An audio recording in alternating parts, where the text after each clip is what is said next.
के पर्व में आप सब लोगों का अभिनंदन और बधाई। यह पर्व स्वच्छता एवं पवित्रता का प्रतीक है और ऐसे अवसर में आप सब लोगों का अभिनंदन करना हम सब लोगों के लिए भी गौरव का विषय है। भारतीय जनता पार्टी की राष्ट्रीय कार्य समिति की कल बैठक दिल्ली में संपन्न हुई और राष्ट्रीय कार्य समिति की बैठक की अध्यक्षता भारतीय जनता पार्टी के राष्ट्रीय अध्यक्ष सम्मानित जगत प्रकाश नड्डा जी के संबोधन के साथ शुरू हुई।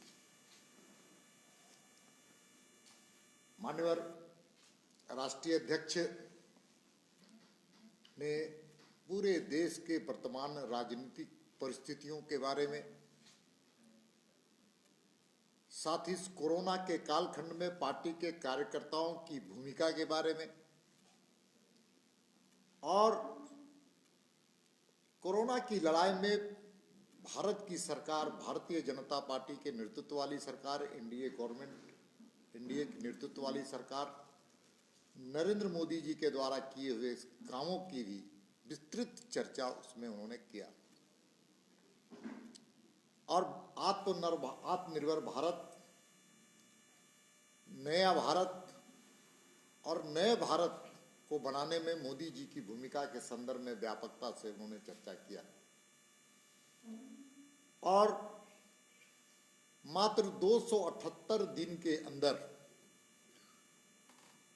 100 करोड़ से ऊपर टीकाकरण के संदर्भ में भी चर्चा की गई और उसका श्रेय मोदी जी, देश के वैज्ञानिक, सामाजिक संगठन और कोरोना वॉरियर्स को देने का काम हमारे राष्ट्रीय अध्यक्ष ने किया और इस निमित्त उसके अगुआ हमारे नरेंद्र मोदी जी, देश के प्रधानमंत्री, यशस्वी प्रधानमंत्री, विश्व के सबसे सर्वाधिक लोकप्रिय नेता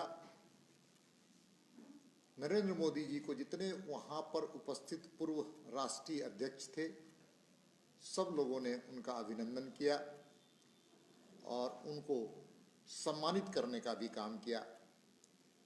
श्रीमान राजनाथ सिंह जी, जो पूर्व भारतीय जनता पार्टी के राष्ट्रीय अध्यक्ष, अमित शाह जी पूर्व राष्ट्रीय अध्यक्ष, गडकरी जी सम्मानित पूर्व राष्ट्रीय अध्यक्ष और नड्डा जी ने स्वयं मोदी जी को सम्मानित करके भारतीय जनता पार्टी के संदर्भ में और विस्तृत चर्चा करने का काम किया है और पार्टी के आगामी जो चुनौतियां हैं उन चुनौतियों को भी चर्चा करते हुए जो आगे भारतीय जनता पार्टी का वैक्सीनेशन के संदर्भ में एक एक कार्यकर्ताओं का योगदान क्या होगा, इसके बारे में भी उन्होंने विस्तार से बताने का काम किया। अब पार्टी ने तय किया है कि भारतीय जनता पार्टी के द्वारा बनाए हुए 10 लाख से ऊपर हेल्थ वर्कर और भारतीय जनता पार्टी के कार्यकर्ता, हमारे शक्ति केंद्र के कार्यकर्ता, बूथ के कार्यकर्ता, मंडल के कार्यकर्ता, जिला कार्यकर्ता, प्रदेश स्तरीय कार्यकर्ता घर घर दस्तक दे करके वैक्सीनेशन के जो अभियान है उसको और आगे बढ़ाने का काम करेंगे। इसलिए हम सब लोग साथ में मोदी जी को जो हमारी सैद्धांतिक विचारधारा है, चाहे धारा 370 हो, 35A हो, राम मंदिर बनाने का, शिलान्यास करने का, ट्रिपल तलाक, ऐसे कई विषयों पर प्रधानमंत्री नरेंद्र मोदी जी को भी सब लोगों ने अभिनंदन किया और अपने भाषण में उनका उल्लेख करते हुए राष्ट्रीय अध्यक्ष ने विस्तृत चर्चा की। साथ में नई education policy NEP, new education policy के माध्यम से हमारी मातृभाषा, क्षेत्रीय भाषा और रोजगार के सृजन करने के जो प्रधानमंत्री के संकल्प हैं नई एजुकेशन पॉलिसी पर, इस पर भी हमारे राष्ट्रीय अध्यक्ष ने विस्तृत चर्चा की और आह्वान किया कि इस नई एजुकेशन पॉलिसी के माध्यम से भारत एक नए भारत में एक भारत की संस्कृति और माटी की खुशबू न्यू एजुकेशन पॉलिसी में आएगी, इसका भी उन्होंने उल्लेख किया। और जिस प्रकार से पर्यावरण के संदर्भ में जो अभी वैश्विक सम्मेलन हुए, इसमें प्रधानमंत्री की भूमिका और देश की भूमिका में जिस प्रकार से भारत का मान सम्मान प्रधानमंत्री ने बढ़ाया है दुनिया में, उसका भी सब लोगों ने अभिनंदन किया।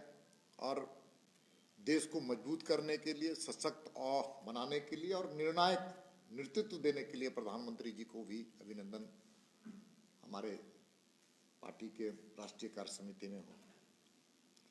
और साथ ही कोरोना के कालखंड में 80 करोड़ लोगों को 20 महीने तक लगभग अनाज, 5 किलो अनाज देने का जो निर्णय था, इससे भी आम जनता में एक नई उम्मीद जगी है। इसके लिए भी सब लोगों ने उनका अभिनंदन किया।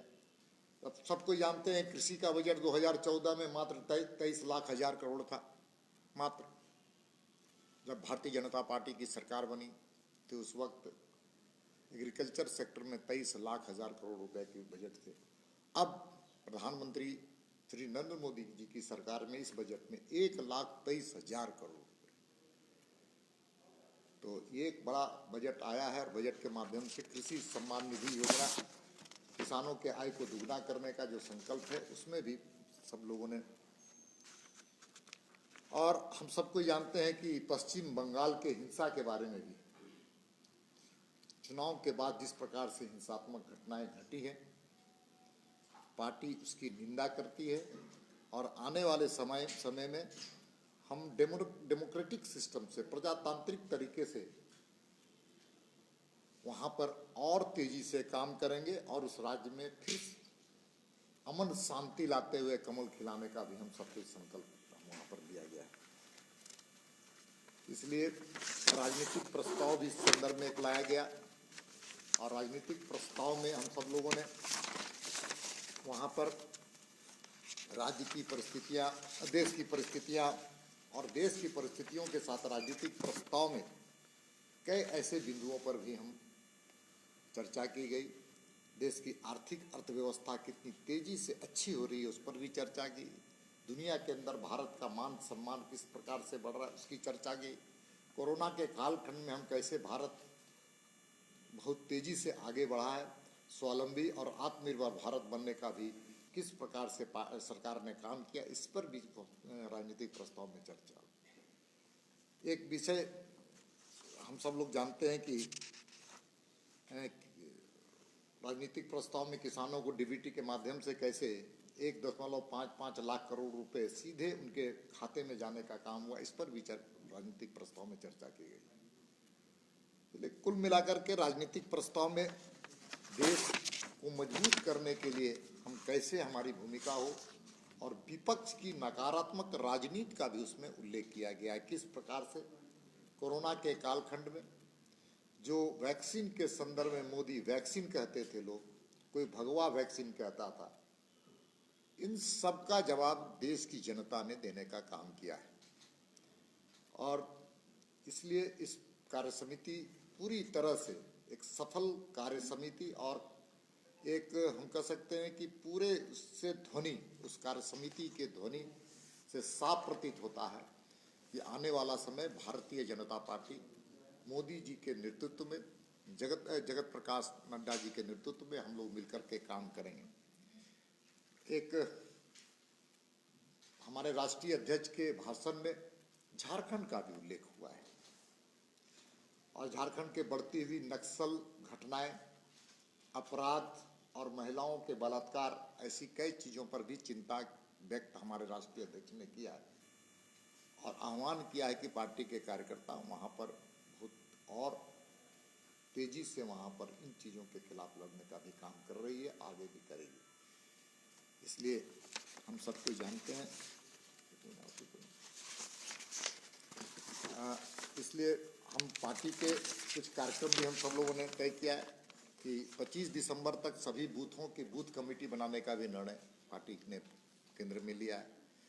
6 अप्रैल तक 2022 तक पन्ना प्रमुख बनाने का भी हम सब लोगों ने तय किया है कि हम 6 अप्रैल 2022 तक पन्ना प्रमुख बनाएंगे। 25 दिसंबर 2021 तक बूथों की कमेटी बनाने का भी हम काम करेंगे। साथ ही साथ हम सब लोग जानते हैं कि पेट्रोल और डीजल की कीमतें केंद्र की सरकार ने कम की है, लेकिन झारखंड की सरकार अभी तक इस पर कोई निर्णय नहीं ली है, जबकि झारखंड की सरकार को यह जानकारी होना चाहिए कि एनडीए शासित राज्यों के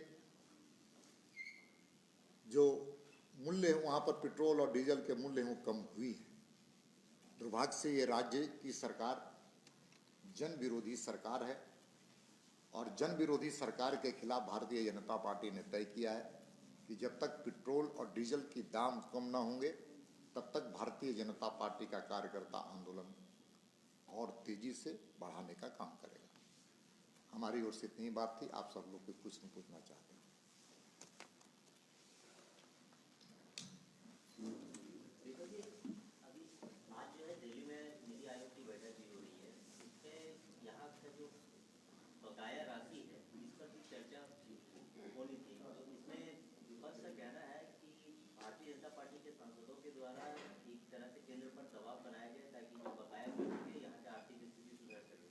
देखिए, चले न जाने अंगनवा टेढ़े। सरकार चलाने का कुव्वत होना चाहिए, विजन होना चाहिए। राज्य की सरकार, इसके पहले भी सरकारें थी इस राज्य में, ये पहली बार ऐसा हो रहा है कि अपने असफलताओं का सेहरा केंद्र सरकार पर मढ़ने का काम किया जा रहा है। इनके अपने रिसोर्सेज इतने हैं, इनके अपने बजट के खर्च नहीं कर पा रही है सरकार, मात्र 16% खर्च कर पाई है सरकार। केंद्र सरकार की कई योजनाओं को धरातल पर नहीं लाने का संकल्प लिया है लोगों ने, नहीं लाने का। मैं आपको बना चाहता हूं, प्रधानमंत्री का संकल्प है कि हर घर में शुद्ध पेयजल पहुंचे, हर घर में नल पहुंचे। उसके पैसे सरेंडर हो चुके। हर आदमी को पीने की पानी की जरूरत है। शौचालय, एक पूरे देश में शौचालय का एक बड़ा अभियान चला, यह राज्य में भी चला था, लेकिन शौचालय बनने और बनवाने के काम में रुकावट आई। केंद्र सरकार मांग रही है इनके पास कि सड़कों के निर्माण के लिए, ग्रामीण सड़कों के निर्माण के लिए आप योजना भेजिए, प्लान भेजिए, लेकिन आज इनकी सरकार एक भी ग्रामीण सड़कों पर, शहरी सड़कों पर एक भी योजना भेजने का काम नहीं किए।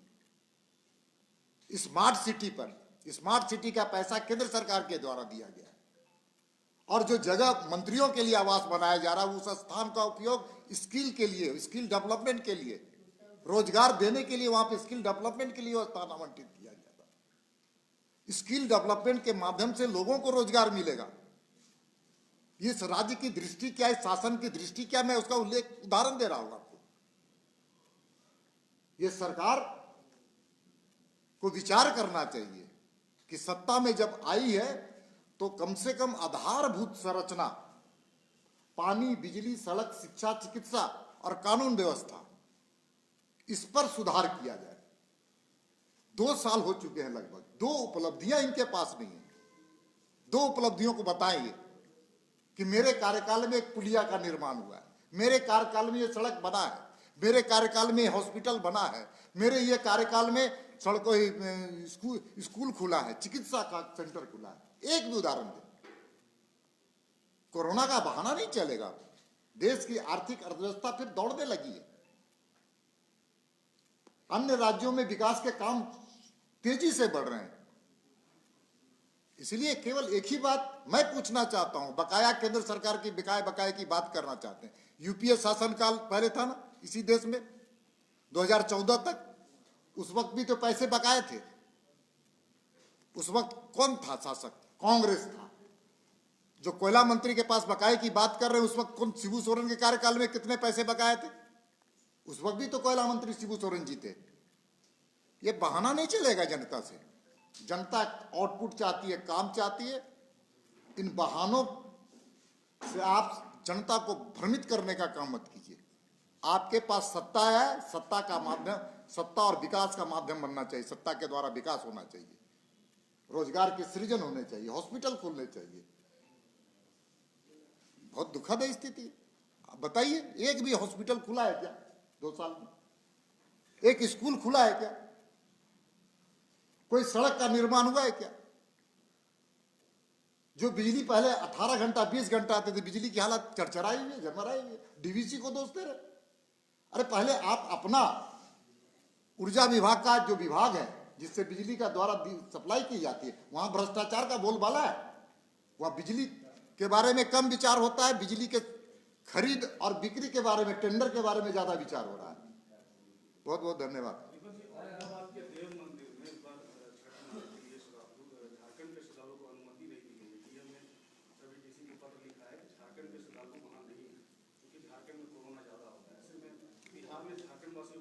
नहीं, राज्य की सरकार को झारखंड की सरकार को बिहार की सरकार से बात करनी चाहिए।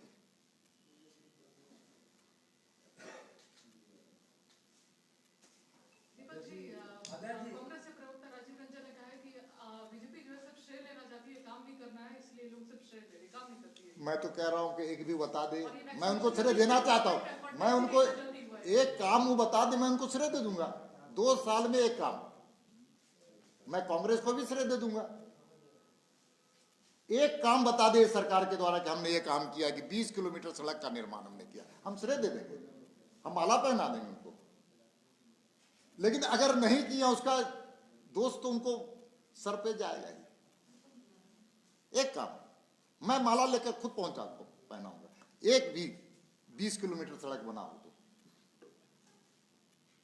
इसलिए इन चीजों को जनता देख रही है। विकास से इनका कोई मतलब नहीं है।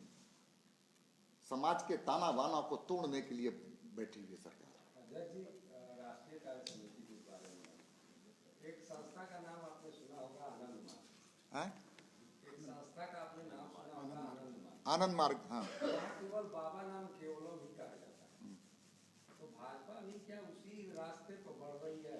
मोदी नाम केवलम चलेगा यहाँ, और कुछ कार्य समिति में तो सारे चीज होनी चाहिए थी। सारे लोगों ने अशोक जी, मोदी से शुरू होती है पार्टी। अशोक जी, सौभाग्य से झारखंड के जो प्रतिनिधि थे उसमें रघुवर जी थे, अर्जुन मुंडा जी थे, अन्नपूर्णा जी थे, हम थे, बाबूलाल जी थे, धर्मपाल जी थे। इतने लोग झारखंड से थे।